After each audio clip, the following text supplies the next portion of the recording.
اصحاب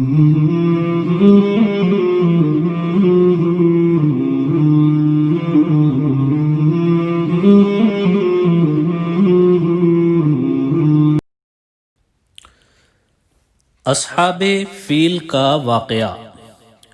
حضور اکرم صلی اللہ تعالی علیہ وسلم کی پیدائش سے صرف 55 دن پہلے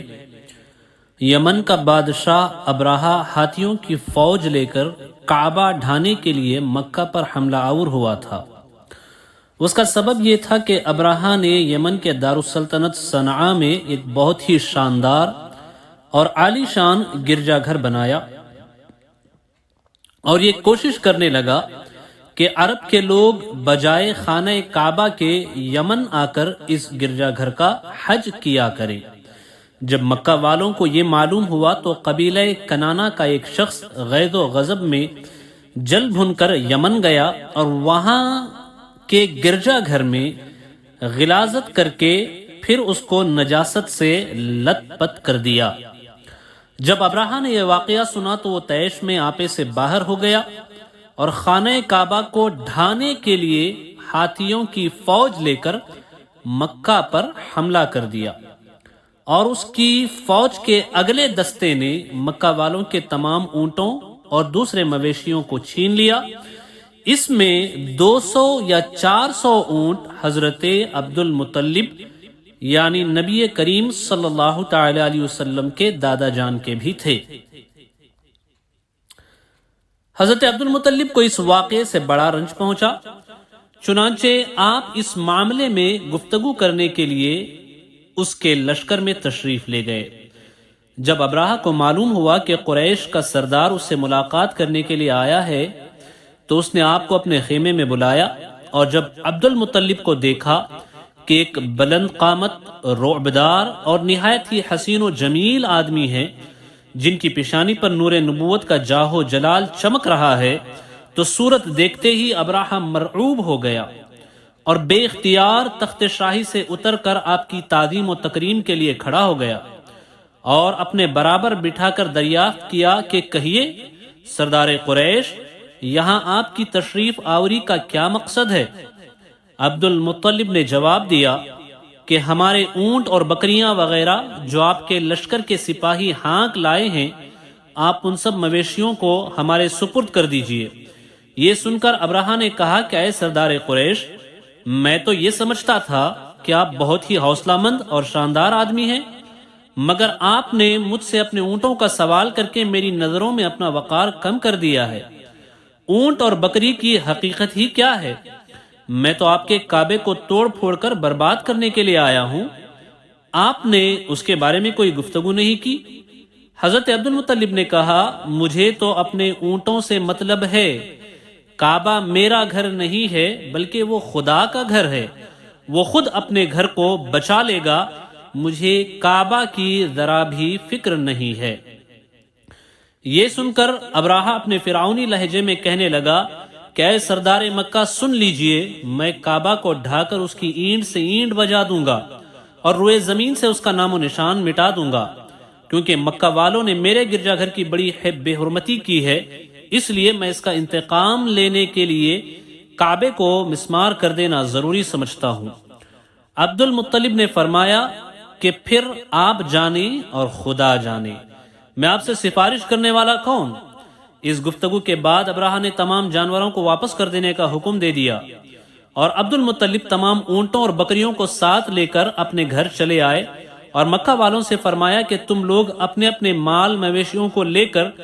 مکہ سے باہر نکل جاؤ اور پہاڑوں کی چوٹیوں پر چڑھ کر اور دروں میں چھپ کر پناہ لے لو۔ مکہ والوں سے یہ کہہ کر پھر خود اپنے خاندان کے چند آدمیوں کو ساتھ لے کر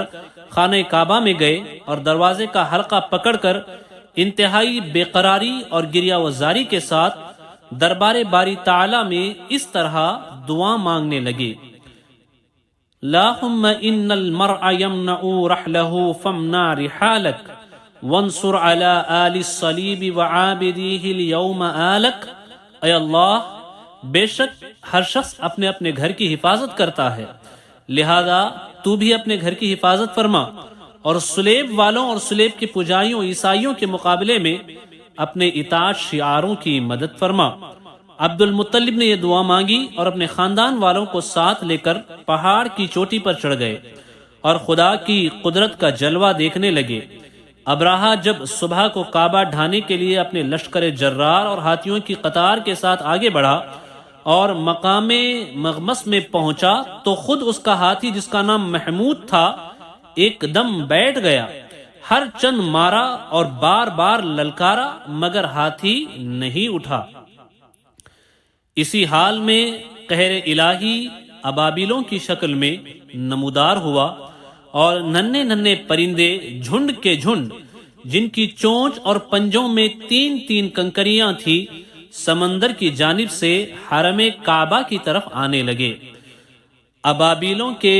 ان دل بادل لشکروں نے ابراہا کی فوجوں پر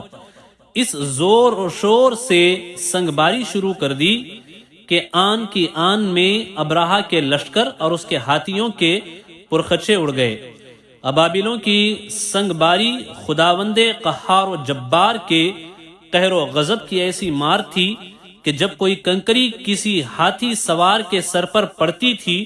تو اس آدمی کے بدن کو چھیدتی ہوئی ہاتھی کے بدن سے پار ہو جاتی اور زمین میں دھس جاتی۔ ابراہا کی فوج کا ایک آدمی بھی زندہ نہیں بچا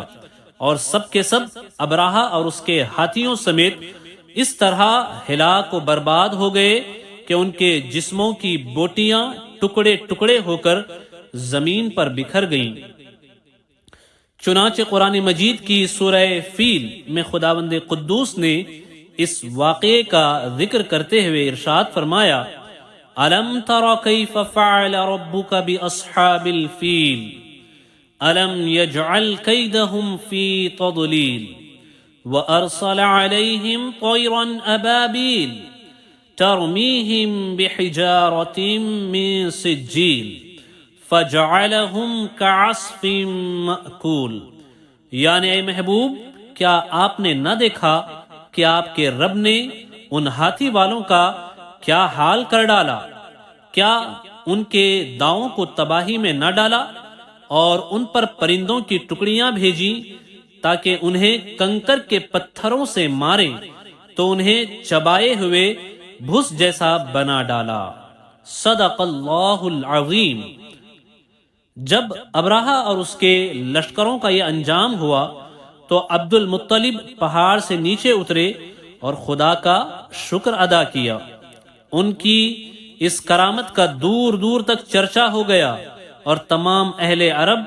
ان کو ایک خدا رسیدہ بزرگ کی حیثیت سے قابل احترام سمجھنے لگے۔ اب آئیں حضور اکرم صلی اللہ تعالی علیہ وسلم کے والد بزرگوار حضرت عبداللہ رضی اللہ تعالی عنہ کے حوالے سے ہم کچھ معلومات حاصل کرنے کی سعادت حاصل کریں گے۔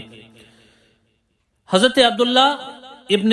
عبد المطلب رضی اللہ تعالی عنہما یہ ہمارے نبی کریم صلی اللہ تعالی علیہ وسلم کے والد ماجد ہیں۔ یہ عبد المطلب کے تمام بیٹوں میں سب سے زیادہ باپ کے لاڈلے اور پیارے تھے۔ چونکہ ان کی پیشانی میں نور محمدی اپنی پوری شان و شوکت کے ساتھ جلوہ گر تھا، اس لیے حسن و خوبی کے پیکر اور جمال صورت و کمال سیرت کے آئینہ دار اور عفت و پارسائی میں یکتائے روزگار تھے۔ قبیلہ قریش کی تمام حسین عورتیں ان کے حسن و جمال پر فریفتہ اور ان سے شادی کی خواستگار تھیں، مگر عبد المطلب ان کے لیے ایک ایسی عورت کی تلاش میں تھے جو حسن و جمال کے ساتھ ساتھ حسب و نسب کی شرافت اور عفت و پارسائی میں بھی ممتاز ہو۔ عجیب اتفاق کہ ایک دن عبداللہ رضی اللہ عنہ شکار کے لیے جنگل میں تشریف لے گئے تھے۔ ملک شام کے یہودی چند علامتوں سے پہچان گئے تھے کہ نبی آخر الزمان صلی اللہ علیہ وسلم کے والد ماجد یہی ہیں۔ چنانچہ ان یہودیوں نے حضرت عبداللہ رضی اللہ تعالی عنہ کو بارہا قتل کر ڈالنے کی کوشش کی۔ اس مرتبہ بھی یہودیوں کی ایک بہت بڑی جماعت مسلح ہو کر اس نیت سے جنگل میں گئی کہ حضرت عبداللہ رضی اللہ تعالی عنہ کو تنہائی میں دھوکے سے قتل کر دیا جائے، مگر اللہ تعالیٰ نے اس مرتبہ بھی اپنے فضل و کرم سے بچا لیا۔ عالم غیب سے چند ایسے سوارے ناگہاں نمودار ہوئے جو اس دنیا کے لوگوں سے کوئی مشابہت ہی نہیں رکھتے تھے۔ ان سواروں نے آ کر یہودیوں کو مار بھگایا اور حضرت عبداللہ رضی اللہ تعالی عنہ کو بحفاظت ان کے مکان تک پہنچا دیا۔ وہب بن منبہ بھی اس دن جنگل میں تھے اور انہوں نے اپنی آنکھوں سے یہ سب کچھ دیکھا، اس لیے ان کو حضرت عبداللہ رضی اللہ تعالی عنہ سے بے انتہا محبت و عقیدت پیدا ہو گئی، اور گھر آ کر یہ عزم کر لیا کہ اپنی نور نظر حضرت آمنہ رضی اللہ تعالی عنہا کی شادی حضرت عبداللہ رضی اللہ تعالی عنہ ہی سے کروں گا۔ چنانچہ اپنی اس دلی تمنا کو اپنے چند دوستوں کے ذریعے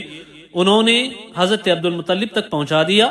خدا کی شان کہ حضرت عبد المطلب اپنے نور نظر حضرت عبداللہ رضی اللہ تعالی عنہ کے لیے جیسی دلہن کی تلاش میں تھے، وہ ساری خوبیاں حضرت آمنہ رضی اللہ تعالی عنہا بنت وہب میں موجود تھیں۔ عبد المطلب نے اس رشتے کو خوشی خوشی منظور کر لیا۔ چنانچہ 24 سال کی عمر میں حضرت عبداللہ رضی اللہ تعالی عنہ کا حضرت بی بی آمنہ رضی اللہ تعالی عنہا سے نکاح ہو گیا، اور نور محمدی حضرت عبداللہ رضی اللہ تعالی عنہ سے منتقل ہو کر حضرت بی بی آمنہ رضی اللہ تعالی عنہا کے شکم اطہر میں جلوہ گر ہو گیا، اور جب حمل شریف کو 2 مہینے پورے ہو گئے تو حضرت عبد المطلب نے حضرت عبداللہ رضی اللہ تعالی عنہ کو کھجوریں لینے کے لیے مدینہ بھیجا یا تجارت کے لیے ملک شام روانہ کیا۔ وہاں سے واپس لوٹتے ہوئے مدینے میں اپنے والد کے ننہال بنو عدی ابن نجار میں 1 ماہ بیمار رہ کر 25 برس کی عمر میں حضرت عبداللہ رضی اللہ عنہ کا انتقال ہو گیا، اور وہیں دار نابخہ میں آپ مدفون ہوئے۔ قافلہ والوں نے جب مکہ واپس لوٹ کر حضرت عبد المطلب کو حضرت عبداللہ رضی اللہ تعالی عنہ کی بیماری کا حال سنایا تو انہوں نے خبر گیری کے لیے اپنے سب سے بڑے لڑکے حارث کو مدینہ بھیجا۔ ان کے مدینہ پہنچنے سے قبل ہی حضرت عبداللہ رضی اللہ عنہ راہی ملک بقا ہو چکے تھے اور آپ کا انتقال ہو چکا تھا۔ حارث نے مکہ واپس آ کر جب وفات کی خبر سنائی تو سارا گھر ماتم کدا بن گیا، اور بنو ہاشم کے ہر گھر میں ماتم برپا ہو گیا۔ خود حضرت آمنہ رضی اللہ تعالی عنہا نے اپنے مرحوم شوہر کا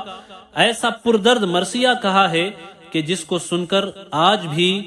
دل درد سے بھر جاتا ہے۔ روایت ہے کہ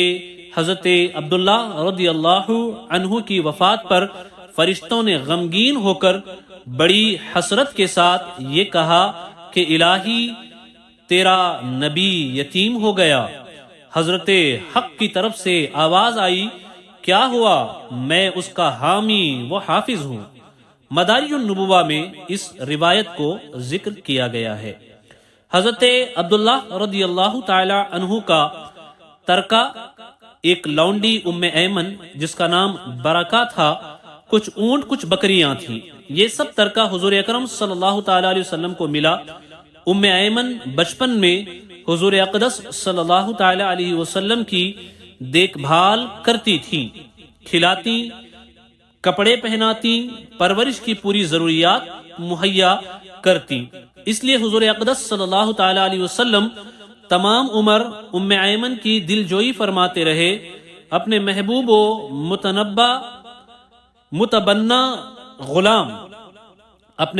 متبنہ غلام حضرت زید بن حارثہ رضی اللہ تعالی عنہ سے ان کا نکاح کر دیا، اور ان کے شکم سے حضرت اسامہ رضی اللہ تعالی عنہ پیدا ہوئے۔ متبنہ کے معنی ہیں منہ بولا لڑکا۔ یہاں پر ایک بہت ہی اہم اور ضروری مسئلے پر روشنی ڈالنا انتہائی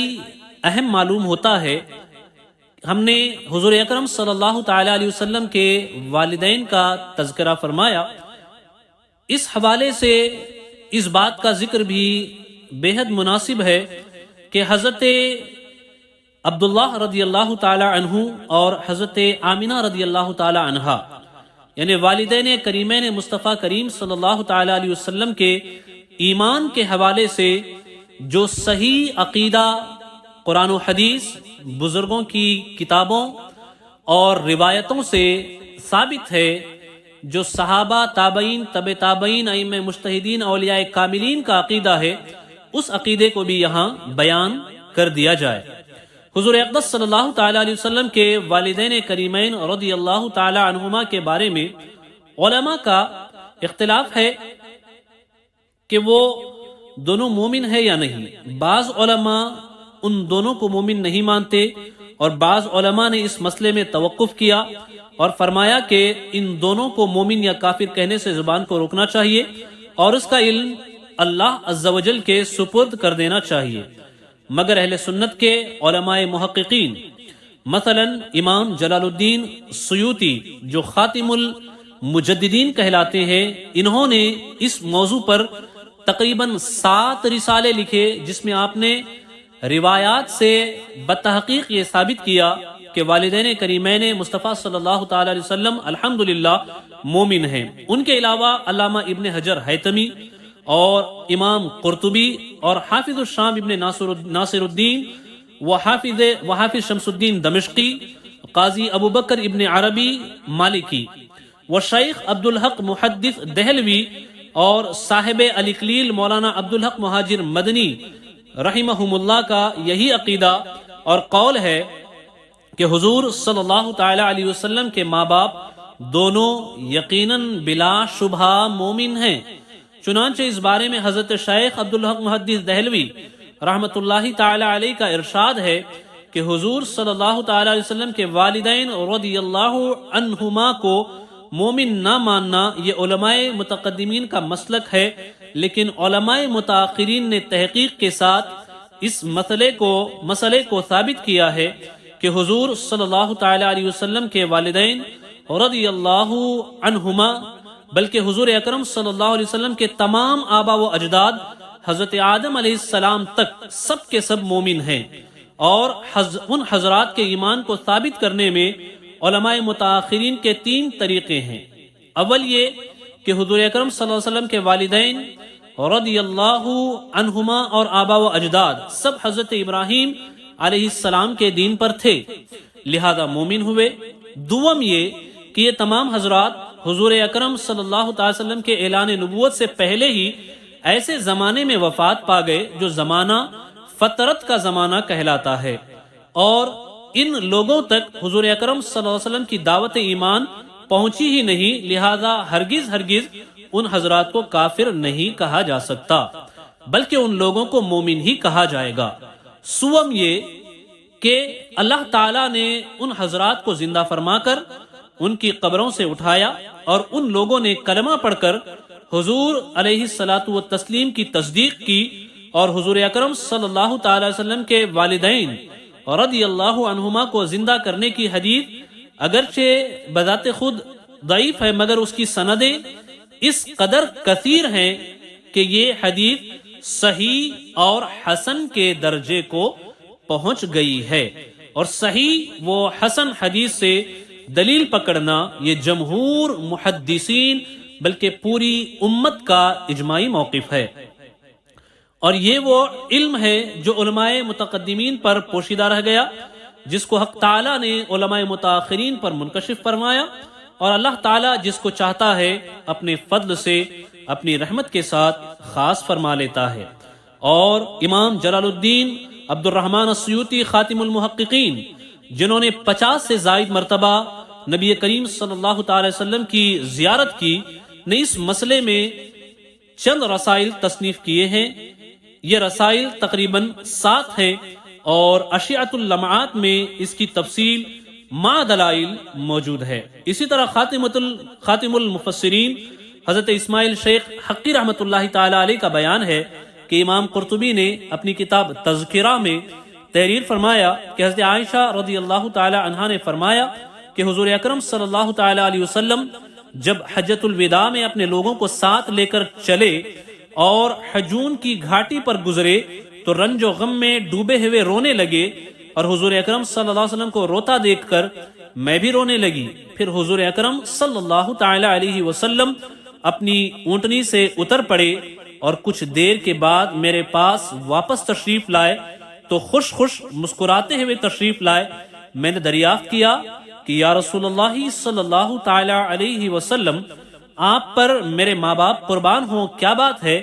کہ آپ صلی اللہ تعالی علیہ وسلم رنج و غم میں ڈوبے ہوئے اونٹنی سے اترے اور واپس لوٹے تو شاداں و فرحاں مسکراتے ہوئے تشریف فرما ہوئے؟ تو حضور اکرم صلی اللہ تعالی علیہ وسلم نے ارشاد فرمایا کہ میں اپنی والدہ حضرت آمینہ رضی اللہ تعالی عنہا کی قبر کی زیارت کے لیے گیا تھا اور میں نے اللہ تعالیٰ سے سوال کیا کہ وہ ان کو زندہ فرما دے، تو خداوند تعالیٰ نے ان کو زندہ فرما دیا اور وہ ایمان لائیں۔ اور کتاب الاشباح والنظائر میں ہے کہ ہر وہ شخص جو کفر کی حالت میں مر گیا ہو اس پر لعنت کرنا جائز ہے بجز رسول اللہ صلی اللہ تعالی وسلم کے والدین رضی اللہ تعالی عنہما کے، کیونکہ اس بات کا ثبوت موجود ہے کہ اللہ تعالی نے ان دونوں کو زندہ فرمایا اور یہ دونوں ایمان لائے۔ یہ بھی ذکر کیا گیا ہے کہ حضور اکرم صلی اللہ تعالی علیہ وسلم اپنے ماں باپ رضی اللہ عنہما کی قبروں کے پاس روئے اور ایک خشک درخت زمین میں بو دیا اور فرمایا کہ اگر یہ درخت ہرا ہو گیا تو یہ اس بات کی علامت ہوگی کہ ان دونوں کا ایمان لانا ممکن ہے، چنانچہ درخت ہرا ہو گیا۔ پھر حضور علیہ الصلوۃ والسلام کی دعا کی برکت سے وہ دونوں اپنی اپنی قبروں سے نکل کر اسلام لائے اور پھر اپنی اپنی قبروں میں تشریف لے گئے۔ اور ان دونوں کا زندہ ہونا اور ایمان لانا نہ عقلاً محال ہے نہ شرعاً، کیونکہ قرآن شریف سے ثابت ہے کہ بنی اسرائیل کے مقتول نے زندہ ہو کر اپنے قاتل کا نام بتایا۔ اسی طرح حضرت عیسیٰ علیہ السلام کے دست مبارک سے بھی چند مردے زندہ ہوئے۔ جب یہ سب باتیں ثابت ہیں تو حضور اکرم صلی اللہ تعالی علیہ وسلم کے والدین رضی اللہ تعالی عنہما کے زندہ ہو کر ایمان لانے میں بھلا کون سی چیز مانے ہو سکتی ہے؟ اور جس حدیث میں یہ آیا ہے کہ میں نے اپنے والدہ کے لیے دعائے مغفرت کی اجازت طلب کی تو مجھے اس کی اجازت نہیں دی گئی، یہ حضور اکرم صلی اللہ علیہ وسلم کے والدین رضی اللہ عنہما کے زندہ ہو کر ایمان لانے سے بہت پہلے کی بات ہے، کیونکہ حضور اکرم صلی اللہ علیہ وسلم کے والدین رضی اللہ عنہما کا زندہ ہو کر ایمان لانا یہ حجۃ الوداع کے موقع پر واقع ہوا ہے، جو کہ حضور اکرم صلی اللہ علیہ وسلم کے وصال سے چند ہی ماہ پہلے کا واقعہ ہے۔ اور حضور اکرم صلی اللہ تعالی وسلم کے مراتب و درجات ہمیشہ بڑھتے ہی رہے ہیں، تو ہو سکتا ہے کہ پہلے حضور اکرم صلی اللہ تعالی وسلم کو خداوند تعالی نے یہ شرف نہیں عطا فرمایا تھا کہ آپ صلی اللہ علیہ وسلم کے والدین رضی اللہ عنہما مسلمان ہو، مگر بعد میں اس فضل و شرف سے بھی آپ صلی اللہ علیہ وسلم کو سرفراز فرما دیا کہ آپ کے والدین رضی اللہ عنہما کو صاحب ایمان بنا دیا۔ اور قاضی امام ابو بکر ابن العربی مالکی سے یہ سوال کیا گیا کہ ایک شخص یہ کہتا ہے کہ حضور صلی اللہ تعالی علیہ وسلم کے آبا و اجداد جہنم میں ہیں، تو آپ نے فرمایا کہ یہ شخص ملعون و مذموم اور لعنت زدہ ہے، کیونکہ اللہ تعالی نے قرآن مجید میں ارشاد فرمایا ان الذین یؤذون اللہ ورسولہ لعنہم اللہ فی الدنیا والآخرہ، یعنی جو لوگ اللہ اور اس کے رسول کو ایذا دیتے ہیں اللہ تعالیٰ ان کو دنیا و آخرت میں ملعون کر دے گا، اور جو نبی کریم صلی اللہ تعالی علیہ وسلم کے آبا و اجداد کو جہنمی بتائے وہ گویا کہ نبی کریم صلی اللہ تعالی وسلم کو اذیت پہنچاتا ہے۔ حافظ شمس الدین دمشقی رحمۃ اللہ تعالی علیہ نے اس مسئلے کو اپنے نعتیہ اشعار میں اس طرح بیان فرمایا ہے: حب اللہ النبی مزید فضل علی فضل وکان به رؤوفا، اللہ تعالی نے نبی کریم صلی اللہ تعالی علیہ وسلم کو فضل بالائے فضل سے بھی بڑھ کر فضیلت عطا فرمائی اور اللہ تعالی ان پر بہت مہربان ہے۔ فَأَحْيَا أُمَّهُ وَكَذَا أَبَاهُ لِإِيمَانٍ بِهِ فَضْلًا لَطِيفًا، کیونکہ خداوند تعالی نے حضور اکرم صلی اللہ علیہ وسلم کے ماں باپ کو حضور پر ایمان لانے کے لیے اپنے فضل لطیف سے زندہ فرما دیا۔ فسلم فالقدیم به قدیر وإن كان الحدیث به ضعیفا، تو تم اس بات کو مان لو کیونکہ خداوند قدوس اس بات پر قادر ہے اور وہ قدیم ہے جو اس کی قدرت رکھتا ہے، اگرچہ یہ حدیث ضعیف ہی کیوں نہ ہو، لیکن قدیم کی قدرت سے یہ بات بعید نہیں۔ صاحب الاکلیل حضرت علامہ شیخ عبدالحق مہاجر مدنی قدس روح الغنی نے تحریر فرمایا کہ علامہ ابن حجر حیتمی نے مشکات کی شرح میں فرمایا ہے کہ حضور اکرم صلی اللہ تعالی علیہ وسلم کے والدین رضی اللہ تعالی عنہما کو اللہ تعالیٰ نے زندہ فرمایا یہاں تک کہ وہ دونوں ایمان لائے اور پھر وفات پا گئے۔ یہ حدیث صحیح ہے، اور جن محدثین نے اس حدیث کو صحیح بتایا ہے ان میں سے امام قرطبی اور شام کے حافظ الحدیث ابن ناصر الدین بھی ہے، اور اس میں تعان کرنا بے محل اور بے جا ہے، کیونکہ کرامات اور خصوصیات کی شان ہی یہ ہے کہ وہ قواعد اور عادات کے خلاف ہوا کرتی ہیں۔ چنانچہ حضور اکرم صلی اللہ تعالی وسلم کے والدین رضی اللہ تعالی عنہما کا موت کے بعد اٹھ کر ایمان لانا، یہ ایمان ان کے لیے نافع ہے، حالانکہ دوسروں کے لیے ایمان مفید نہیں۔ اس کی وجہ یہ ہے کہ حضور صلی اللہ تعالی علیہ وسلم کے والدین رضی اللہ تعالی عنہما کو نسبت رسول کی وجہ سے جو کمال حاصل ہے وہ دوسروں کے لیے نہیں ہے، اور حضور صلی اللہ تعالی وسلم کی حدیث لیت شعری ما فعل ابوایا، کاش مجھے خبر ہوتی میرے والدین کے ساتھ کیا معاملہ کیا گیا۔ حدیث کو یوں بھی پڑھا جا سکتا ہے لیت شعری ما فعل ابوایا،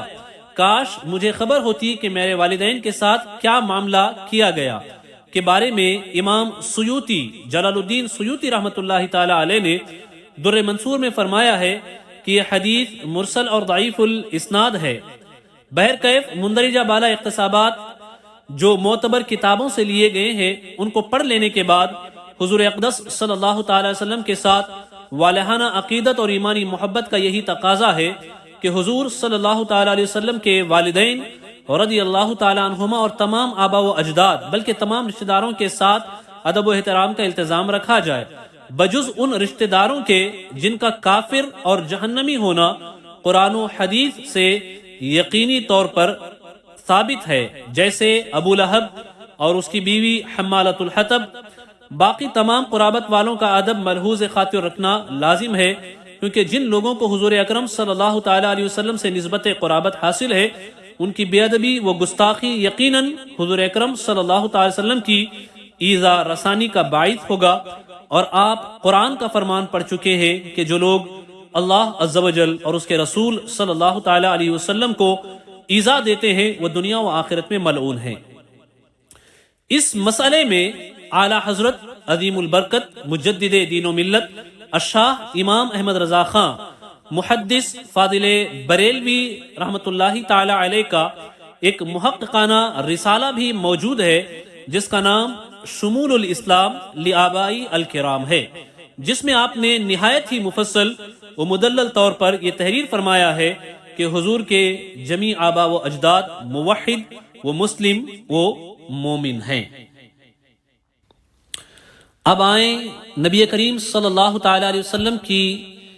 تشریف آوری سے پہلے جن برکتوں کا ظہور ہوا ان برکات نبوت کے ظہور کے حوالے سے ہم سماعت کرتے ہیں اور اپنے دلوں کو نبی کریم صلی اللہ تعالی علیہ وسلم کی محبت و عقیدت و ادب کا مدینہ بناتے ہیں۔ جس طرح سورج نکلنے سے پہلے ستاروں کی روپوشی، صبح صادق کی سفیدی، شفق کی سرخی سورج نکلنے کی خوشخبری دینے لگتی ہے، اسی طرح جب آفتاب رسالت کے طلوع کا زمانہ قریب آ گیا تو اطراف عالم میں بہت سے ایسے عجیب واقعات اور خوارق عادات بطور علامات کے ظاہر ہونے لگے جو ساری کائنات کو جھنجھوڑ کر یہ بشارت دینے لگے کہ اب رسالت کا آفتاب اپنی پوری آب و تاب کے ساتھ طلوع ہونے والا ہے۔ چنانچہ اصحاب فیل کی ہلاکت کا واقعہ، ناگہاں باران رحمت سے سرزمین عرب کا سرسبز و شاداب ہو جانا اور برسوں کی خشک سالی دفع ہو کر پورے ملک میں خوشحالی کا دورہ ہو جانا، بتوں کا منہ کے بل گر پڑنا، فارس کے مجوسیوں کی 1000 سال سے جلائی ہوئی آگ کا ایک لمحے میں بجھ جانا، کسرا کے محل کا زلزلہ اور اس کے 14 کنگروں کا منہدم ہو جانا، ہمدان اور قم کے درمیان 6 میل لمبے 6 میل چوڑے بحیرہ سابا کا یکایک بالکل خشک ہو جانا، شام اور کوفہ کے درمیان وادی سماوا کی خشک ندی کا اچانک جاری ہو جانا، حضور نبی اکرم صلی اللہ تعالی علیہ وسلم کی والدہ ماجدہ کے بدن سے ایک ایسے نور کا نکلنا جس سے بصرہ کے محل روشن ہو گئے۔ یہ سب واقعات اسی سلسلے کی کڑیاں ہیں جو حضور علیہ الصلاۃ والتسلیم کی تشریف آوری سے پہلے ہی مبشرات یعنی خوشخبریاں بن کر عالم کائنات کو یہ خوشخبری دینے لگے ہیں۔ مبارک ہو وہ شاہ پردے سے باہر آنے والا ہے، گدائی کو زمانہ جس کے در پر آنے والا ہے۔ حضرات انبیاء کرام علیہ السلام سے قبل اعلان نبوت جو خلاف عادت اور عقل کو حیرت میں ڈالنے والے واقعات صادر ہوتے ہیں ان کو شریعت کی اصطلاح میں ارہاس کہتے ہیں، اور اعلان نبوت کے بعد انہی کو معجزہ کہا جاتا ہے۔ اس لیے مذکورہ بالا تمام واقعات ارہاس ہیں جو حضور اکرم صلی اللہ تعالی علیہ وسلم کے اعلان نبوت کرنے سے قبل ظاہر ہوئے، جن کو ہم نے برکات نبوت کے ضمن میں بیان کیا۔ اس قسم کے واقعات جو ارہاس کہلاتے ہیں ان کی تعداد بہت زیادہ ہے، ان میں سے چند کا ذکر ہو چکا، چند دوسرے واقعات بھی ہم آپ کی نظر کرتے ہیں۔ محدث ابو نعیم اپنی کتاب دلائل النبوہ میں حضرت عبداللہ ابن عباس رضی اللہ تعالی عنہما کی روایت سے یہ حدیث بیان کرتے ہیں کہ جس رات حضور اکرم صلی اللہ تعالی علیہ وسلم کا نور نبوت حضرت عبداللہ رضی اللہ تعالی عنہ کی پشت اقدس سے حضرت آمنہ رضی اللہ تعالی عنہ کے بطن مقدس میں منتقل ہوا، روئے زمین کے تمام چوپایوں خصوصاً قریش کے جانوروں کو اللہ تعالیٰ نے گویائی عطا فرمائی، اور انہوں نے بزبان فصیح اعلان کیا کہ آج اللہ عز و جل کا وہ مقدس رسول شکم مادر میں جلوہ گر ہو گیا جس کے سر پر تمام دنیا کی امامت کا تاج ہے اور جو سارے عالم کو روشن کرنے والا چراغ ہے۔ مشرق کے جانوروں نے مغرب کے جانوروں کو بشارت دی، اسی طرح سمندروں اور دریاؤں کے جانوروں نے ایک دوسرے کو یہ خوشخبری سنائی کہ حضرت ابو القاسم آمنہ کے لال کی ولادت با سعادت کا وقت قریب آ گیا ہے۔ مواہب پر شرح میں امام زرقانی نے بھی اس کی تصریح فرمائی ہے۔ خطیب بغدادی نے اپنی سند کے ساتھ یہ حدیث روایت کی ہے کہ حضور اکرم صلی اللہ تعالی علیہ وسلم کی والدہ ماجدہ حضرت بی بی آمنہ رضی اللہ تعالی عنہا نے فرمایا کہ جب حضور اقدس صلی اللہ تعالی علیہ وسلم پیدا ہوئے تو میں نے دیکھا کہ ایک بہت بڑی بدلی آئی جس میں روشنی کے ساتھ گھوڑوں کے ہنہنانے اور پرندوں کے اڑنے کی آواز تھی، اور کچھ انسانوں کی بولیاں بھی سنائی دیتی تھیں۔ پھر ایک دم حضور اکرم صلی اللہ تعالی علیہ وسلم میرے سامنے سے غائب ہو گئے، اور میں نے سنا کہ ایک اعلان کرنے والا اعلان کر رہا ہے کہ محمد صلی اللہ تعالی علیہ وسلم کو مشرق و مغرب میں گشت کراؤ اور ان کو سمندروں کی بھی سیر کراؤ تاکہ تمام کائنات کو ان کا نام، ان کا حلیہ، ان کی صفت معلوم ہو جائے، اور ان کو تمام جاندار مخلوق یعنی جن و انس، ملائکہ اور چرندوں پرندوں کے سامنے پیش کرو، اور انہیں حضرت آدم علیہ السلام کی صورت، حضرت شیس علیہ السلام کی معرفت، حضرت نوح علیہ السلام کی شجاعت، حضرت ابراہیم علیہ السلام کی خلت، حضرت اسماعیل علیہ السلام کی زبان، حضرت اسحاق علیہ السلام کی رضا، حضرت صالح علیہ السلام کی فصاحت، حضرت لوط علیہ السلام کی حکمت، حضرت یعقوب علیہ السلام کی بشارت، حضرت موسیٰ علیہ السلام کی شدت، حضرت ایوب علیہ السلام کا صبر، حضرت یونس علیہ السلام کی طاعت، حضرت یوشع علیہ السلام کا جہاد، حضرت داؤد علیہ السلام کی آواز، حضرت دانیال علیہ السلام کی محبت، حضرت الیاس علیہ السلام کا وقار، حضرت یحییٰ علیہ السلام کی عصمت، حضرت عیسیٰ علیہ السلام کا زہد عطا کر کے ان کو تمام پیغمبروں کے کمالات اور اخلاق حسنہ سے مزین کر دو۔ اس کے بعد وہ بادل چھٹ گئے، پھر میں نے دیکھا کہ آپ ریشم کے سبز کپڑے میں لپٹے ہوئے ہیں، اور اس کپڑے سے پانی ٹپک رہا ہے اور کوئی منادی اعلان کر رہا ہے کہ واہ واہ، کیا خوب محمد صلی اللہ تعالی علیہ وسلم کو تمام دنیا پر قبضہ دے دیا گیا اور کائنات عالم کی کوئی چیز باقی نہ رہی جو ان کے قبضے اقتدار اور غلبے اطاعت میں نہ ہو۔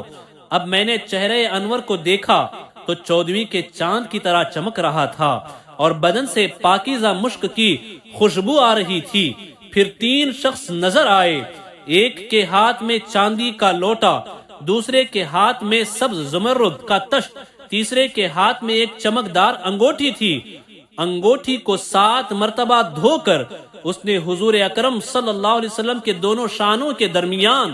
مہر نبوت لگا دی۔ پھر حضور اکرم صلی اللہ تعالی علیہ وسلم کو ریشمی کپڑے میں لپیٹ کر اٹھایا اور ایک لمحے کے بعد مجھے سپرد کر دیا گیا۔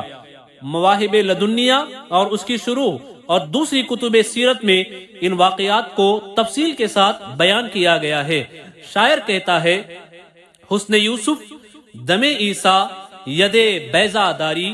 آنچ خوباں ہما دارند تو تنہا داری، کہ یا رسول اللہ، انبیاء کی جو خوبیاں ایک ایک نبی میں تھی، اللہ نے وہ ساری خوبیاں آپ کی تنہا ذات کے اندر جمع کر دی ہے۔ تبھی تو بریلی کے تاجدار بڑے مزے میں کہتے ہیں، صبح طیبہ میں ہوئی بٹتا ہے باڑا نور کا، صدقہ لینے نور کا آیا ہے تارا نور کا۔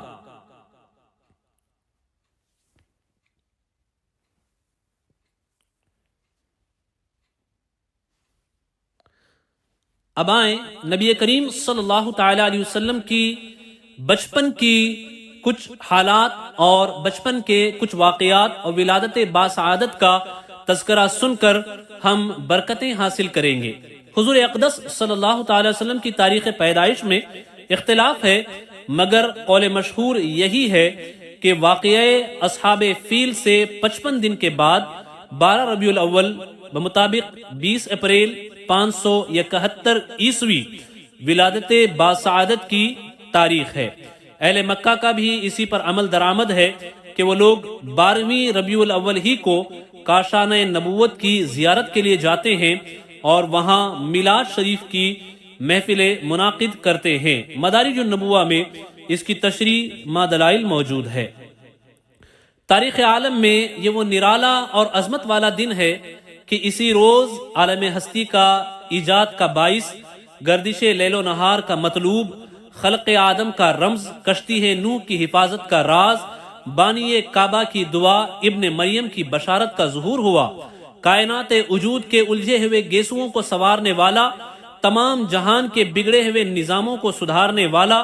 یعنی وہ نبیوں میں رحمت لقب پانے والا، مراد غریبوں کی بر لانے والا،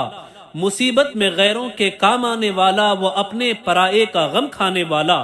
فقیروں کا ماوا، ضعیفوں کا ملجا، یتیموں کا والی، غلاموں کا مولا، سند الاصفیاء، اشرف الانبیاء، احمد مجتبی، محمد مصطفیٰ صلی اللہ علیہ وسلم عالم وجود میں رونق افروز ہوئے اور پاکیزہ بدن، ناف بریدہ، ختنہ کیے ہوئے، خوشبو میں بسے ہوئے، بحالت سجدہ مکہ مکرمہ کی مقدس سرزمین میں اپنے والد ماجد کے مکان کے اندر پیدا ہوئے۔ باپ کہاں تھے جو بلائے جاتے اور اپنے نونہال کو دیکھ کر نہال ہوتے؟ وہ تو پہلے ہی وفات پا چکے تھے۔ دادا بلائے گئے جو اس وقت طواف کعبہ میں مشغول تھے۔ یہ خوشخبری سن کر دادا عبد المطلب خوش حرم کعبہ سے اپنے گھر آئے اور والہانہ جوش محبت میں اپنے پوتے کو کلیجے سے لگا لیا، پھر کعبے میں لے جا کر خیر و برکت کی دعا مانگی اور نام محمد رکھا۔ آپ صلی اللہ تعالی علیہ وسلم کے چچا ابو لہب کی لونڈی ثویبہ خوشی میں دوڑتی ہوئی گئی اور ابو لہب کو بھتیجا پیدا ہونے کی خوشخبری دی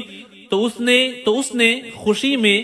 شہادت کی انگلی کے اشارے سے ثویبہ کو آزاد کر دیا، جس کا ثمرہ ابو لہب کو یہ ملا کہ اس کی موت کے بعد اس کے گھر والوں نے اس کو خواب میں دیکھا اور حال پوچھا تو اس نے اپنی انگلی اٹھا کر یہ کہا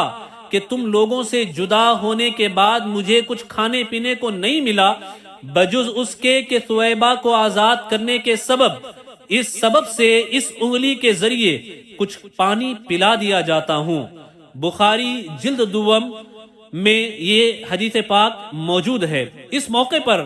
حضرت شیخ عبدالحق محدث دہلوی رحمۃ اللہ تعالی علیہ نے ایک بہت ہی فکر انگیز اور بصیرت افروز بات بیان فرمائی ہے جو اہل محبت کے لیے نہایت ہی لذت بخش ہے۔ وہ لکھتے ہیں، اس جگہ میلاد کرنے والوں کے لیے ایک سند ہے کہ یہ آن حضرت صلی اللہ تعالی علیہ وسلم کی شب ولادت میں خوشی مناتے ہیں اور اپنا مال خرچ کرتے ہیں۔ مطلب یہ ہے کہ جب ابو لہب کو جو کافر تھا اور اس کی مذمت میں قرآن نازل ہوا،